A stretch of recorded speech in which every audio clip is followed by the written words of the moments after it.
এটা আশরাফুল মাখলুকাত হিসেবে আল্লাহ তাআলাই মানুষের হৃদয়ে মানুষের। চট্টগ্রাম নগরীর বদরহাট খাজারোটস্থ কিরাতুল কোরআন মডার্ন হিফজ মাদ্রাসার ব্যবস্থাপনায় নৈতিক শিক্ষায় গড়ি সুন্দর ভবিষ্যৎ শীর্ষক সেমিনার ও অভিভাবক সমাবেশ 2026 অনুষ্ঠিত হয়েছে।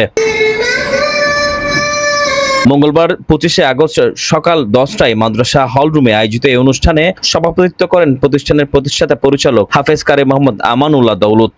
অনুষ্ঠান সঞ্চালনা করেন হাফেজ মোহাম্মদ রিফাতুল ইসলাম। অনুষ্ঠানের প্রধান অতিথি হিসেবে উপস্থিত ছিলেন অত্র প্রতিষ্ঠানের শিক্ষার্থীর অভিভাবক মাওলানা জাহাঙ্গীর আলম নইমি। বিশেষ অতিথির বক্তব্য রাখেন শিক্ষার্থীর অভিভাবক মোহাম্মদ দিদারুল আলম খোকন, মোহাম্মদ মহসিন, নুরুল ইসলাম সওদাগর, মোহাম্মদ কাসেম, হীরা আক্তার সহ আরো অনেকেই। এই সময় মাদ্রাসার শিক্ষকদের মধ্যে উপস্থিত ছিলেন হাফেজ মাওলানা কামরুল ইসলাম রিয়াদ, হাফেজ মোহাম্মদ হেলাল উদ্দিন, হাফেজ মোহাম্মদ আহমদ হাবিব, ওবায়দুল্লাহ, ইসমত নাসরিন ও রিয়া আক্তার।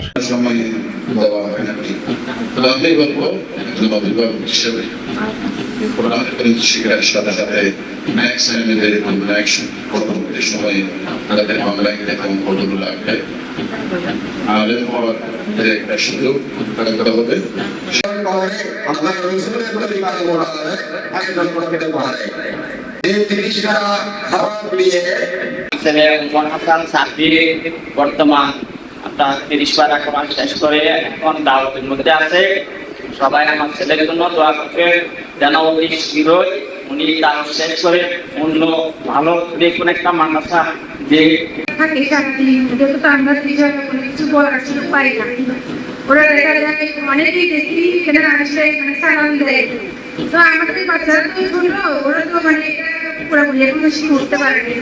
তার জন্য যাতে দেখলে সালাম দেয়, সবার সাথে ভালো করে মিশে, বাসায় গিয়ে সম্মান দেয়। হাফেজ বানানোর পরিবেশটা আমার বাসায় আছে কিনা, আমি আদৌ বাচ্চাকে হাফেজ বানানোর জন্য বাসায় পরিবেশ করছি কিনা। যেমন একটা বাচ্চা আপনি হেফজখানায় ভর্তি করিয়েছেন, আপনাকে অনেক কিছু থেকে বেঁচে চলতে হবে। এমন আমার বাসায় আমি সারাক্ষণ মোবাইল নিয়ে ফেসবুকে পড়ে থাকি, ভিডিও দেখতেছি, ইউটিউব দেখতেছি, এমনকি টিকটক পর্যন্ত করতেছি। এটা আমরা মা বোন আপনারা সবাই আমার সামনে আছেন, কিন্তু বাচ্চা এগুলো দেখতেছে। ওইগুলো দেখার পর আপনি চিন্তা করে দেখেন ওই বাচ্চার মাথায় কিভাবে কোরআনটা ঢুকবে।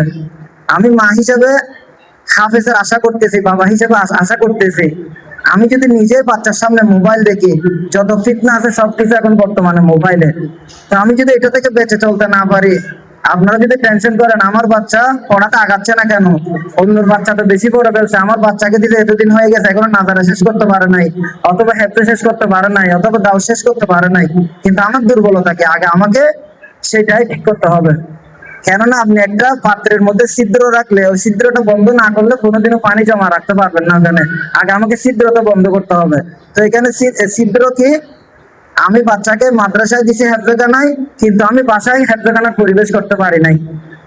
আর একটা কথা আপনাদেরকে বিনয়ের সাথে বলতে চাই, এখানে অনেক অভিভাবক আছেন, পাশাপাশি এদিকে আমার কাসেম ভাইকে আমি অনেকবার বলছি, আপনারা পুরো সপ্তাহ বাচ্চা মাদ্রাসায় থাকে, শুক্রবারে বাচ্চাকে বাসায় নিয়ে যান।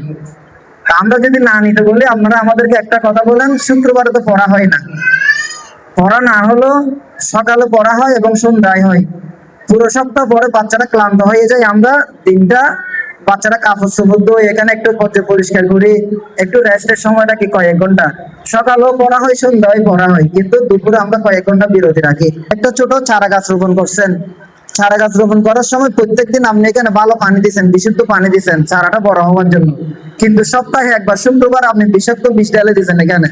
ওই বিষটা কি এখানে থাকলেও মাদ্রাসার এখানে কোরআন শরীফের থাক দেখবে, উস্তাদদের চেহারা দেখবে, ওর বন্ধুদেরকে দেখবে, ওর ক্যাম্পাসটা দেখবে। বাসায় একদিন সপ্তাহে গেলে কি হয়, ও মোবাইল দেখতেছে, ও খারাপ বন্ধুদের সাথে হাঁটতেছে, ও এলাকার পরিবেশের সাথে মিশতেছে।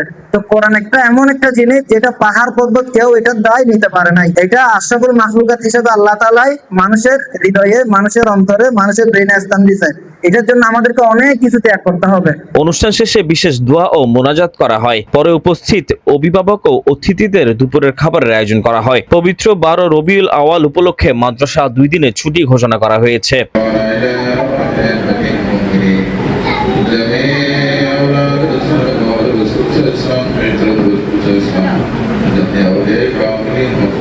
Desk report 24 Chittagong.